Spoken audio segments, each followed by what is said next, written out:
yung Senator Kiko, Sherwin, Jinggoy, Loren at ako yung session hanggang ma-adjourn siya. Kasi 6 something. So wala sila during the session? Sorry. And then, wala sila sa session? Earlier nandun sila. Siya yung nag-preside earlier. Pero nung nag-adjourn, kami ng 5. 3 minority, 2 majority. So, syempre, anong gagawin mo kung adjourn na yung session? Mauupo ka dyan sa session hall.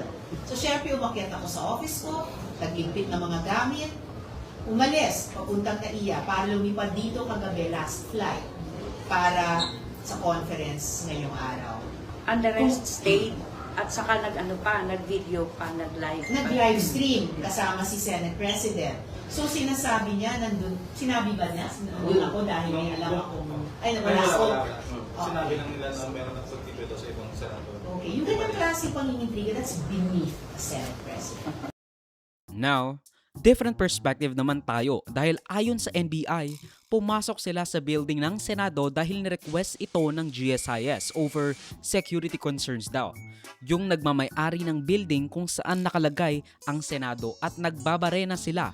At nagbabarena raw sila dahil nilock yung pintuan at ayon nga sa GSIS na may-ari ng building na yon kung saan nakatira ang Senado, nag-request sila ng NBI over security concerns.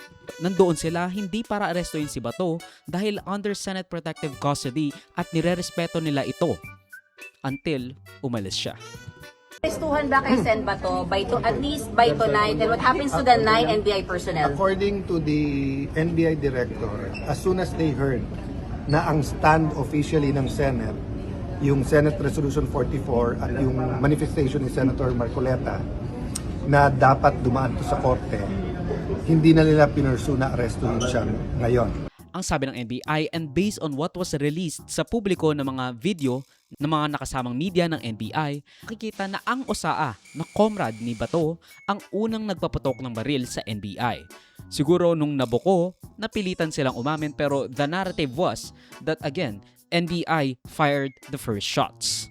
Pero ang pinakamalupit, nakaalis ng Senado si Bato de la Rosa kasabay si Padilla amidst the chaos. Or at least, ayan ang nasa isip ng tao and especially the people inside the building.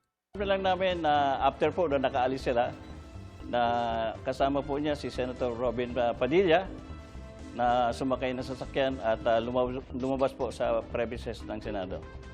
Ayon sa source, patay sa report, nakasaad na kasama pa raw ni De La Rosa sa kanyang opisina sa 5th floor sina Senador Padilla at si Aplasca. Naunang lumabas si Padilla ng opisina at sinundan ni Aplasca